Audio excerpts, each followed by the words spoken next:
నమస్తే రమగారు. నమస్తే జయ. రమగారు, మనం తెలుసో తెలియకో కొన్ని తప్పులు చేస్తుంటాం. కొన్ని మాటలు అనేస్తాం. తర్వాత బాధ అనిపిస్తది. ఒక్కొక్క సందర్భంలో బాధ అనిపిస్తది. ఒక్కోసారి కరెక్టే అనిపిస్తది. కానీ ఇలా ఎదుటి వారిని బాధ పెట్టినా తెలియక చేసిన తప్పుల వల్ల కానీ మనకెలాంటి ఇబ్బందులు కలగకుండా ఉండాలి అంటే దానికేదన్నా అంటే పశ్చాత్తాప పడతాం. ఉట్టి పడితే సరిపోదు కదా! దానికేదైనా రెమెడీ ఉండాలి కదా రమగారు? అంటే మనకు తెలియకుండానే మనం దైవాపరాధాలు చేస్తాం, హ్మ్. మానవాపరాధాలు చేస్తాం. ప్రకృతికి కూడా చాలా అపకారం చేస్తాం జయ మనం. కరెక్ట్ రమగారు. మన పనులు, 3 వాలిడ్ పాయింట్స్. మన పనులన్నీ మనం ఏం చేయాలన్నా దంచాలి, దులపాలి, కడగాలి, ఊడ్చేసేయాలి. ఎన్ని పనులున్నాయి? వీటన్నిట్లలో కొన్ని లక్షల జీవరాశులకి మనం ఇబ్బంది పెడతాం.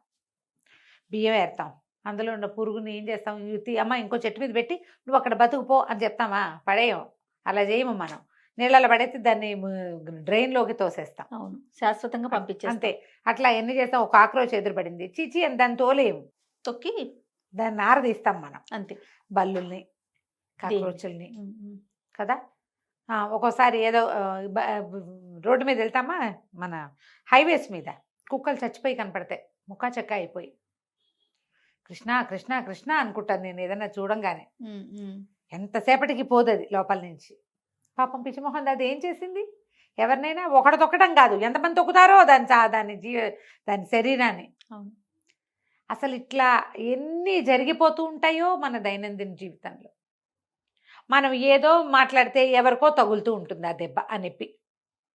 మామూలుగానే మన ఇంట్లో వాళ్ళని హర్ట్ చేస్తాం, ఆఫీస్లో వాళ్ళని హర్ట్ చేస్తాం, రోడ్డు మీద ఒట్టి పుణ్యానికి మనం రాంగ్గా వెళ్తూ ఎదురుగుండా వచ్చిన వాడిని తిడతాం, ఉద్రేకాన్ని నడుచుకోలేక. ఆఫీసులో తిట్లేని ఇంటికి వెళ్ళి పెళ్ళాన్ని చెంపకాయలు కొట్టేవాళ్ళు బోళ్ళంత మంది ఉంటారు, పిల్లల్ని కొట్టేస్తారు. తల్లులేమో ఎవరో తన్నేదో అంటే పిల్లల మీద చూపిస్తారు. అన్నీ పచ్చిపాపాలేనమ్మా ఇవి, అన్నీ పచ్చిపాపాలే. ఒక్కటి కూడా ఇందులో సరైంది జస్టిఫై చేయబడేది ఒకటి కూడా లేదు. ఇవన్నీ దైనందిన జీవితంలో జరిగేవే జయ.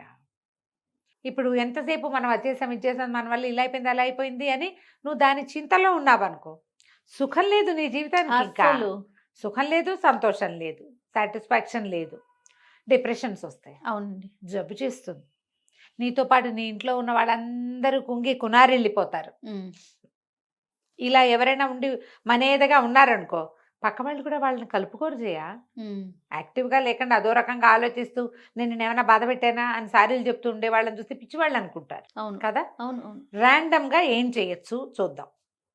నీ వల్ల ఎవరైనా హర్ట్ అయ్యారు, నిర్ద్వంద్వంగా సారీ చెప్పేయి, తీరిపోయింది అంతే. వాళ్ళు క్షమించినా క్షమించపోయినా నీ తప్పలేదు, నువ్వు మాత్రం చేసి పశ్చాత్తాపడ్డాం. ఒకటి అయ్యో ఇంత పని చేశానే, నా వల్ల ఇలా అయిందే అనుకో, దేవుడికో దండం పెట్టుకో, నువ్వు ఏదైనా ప్రార్థన చేసుకుంటావు చేసుకో, ఓ ప్రభువా నన్ను క్షమించు అని చెప్పుకోవటమే.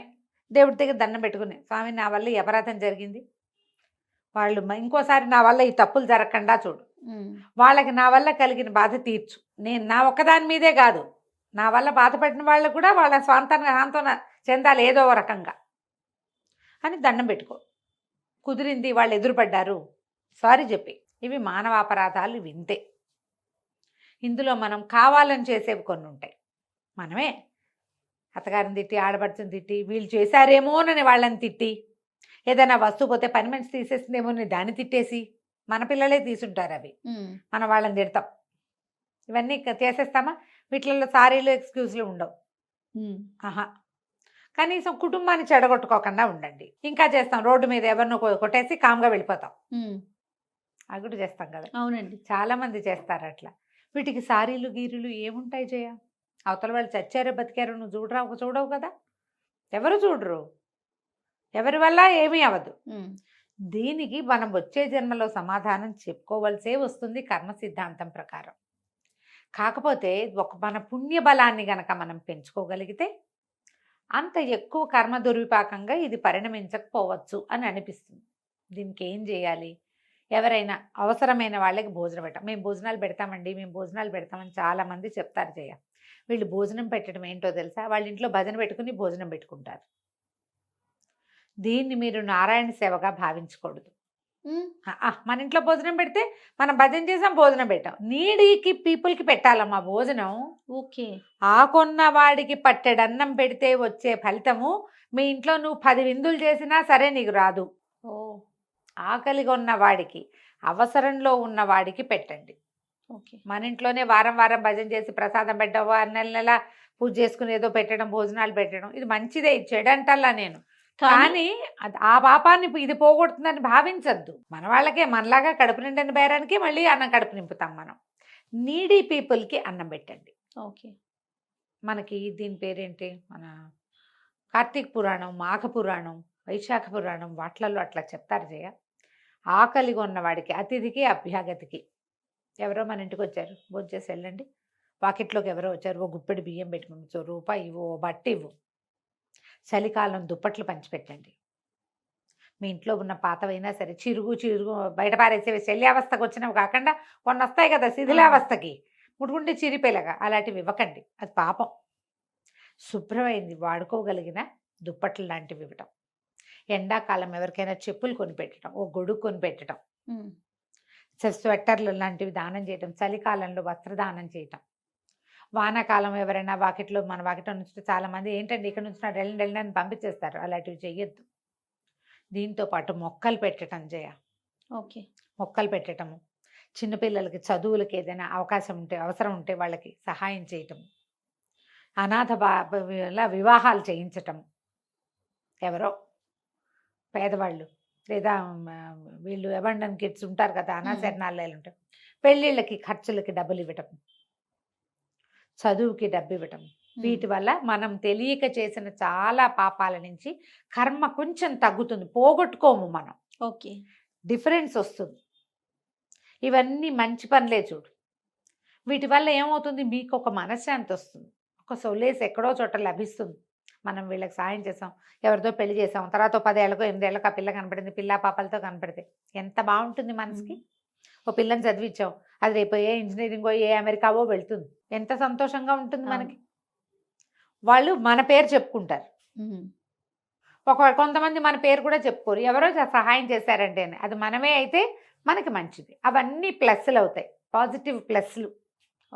కరెక్ట్ అనిపించుకోండి, అలాంటివి చేయాలమ్మా. సాధ్యమైనంత ఇతరులతో పోరాడకుండా ఉండండి. మన కర్మానుభవం ఏమిటో మనం మోసుకుంటూ రావాల్సి వస్తుంది. ఏవో తగాదాలు వస్తాయి, తెగేదాకా లాగద్దు, ఫ్యామిలీస్లోనూ వస్తాయి. మనుషుల్ని మనతో ఉంచుకుంటేనే రేపు మనతో మనుషులు ఉంటారు. అసలు కలియుగంలో చెప్తారు జయ, మనం ఏదైనా ఒక వెధవ పని చేస్తే, ఒక పని మంచి కానీ చెడు కానీ, అవశ్యం అనుభోక్తవ్యం శుభాశుభ కర్మం, ఇలాంటి శ్లోకం ఒకటి ఉంది. అవశ్యము అనుభవించాల్సిందే, మనం శుభం చేసినా అశుభం చేసినా. ఓకే. అదేమిటి 3 రోజుల్లో కానీ, 3 వారాల్లో కానీ, 3 నెలల్లో కానీ, 3 ఏళ్లలో కానీ, గుర్తొచ్చిందా శ్లోకం నీకు? తప్పకుండా శుభాశుభ కర్మల ఫలితాన్ని కలికాలంలో అనుభవించి తీరుతాం మనము. అతనే ఆడబడుచుని తిట్టిపోస్తే రేపొద్దున నిన్ను తిట్టేందుకు కోడళ్ళు వస్తారు, అంతే.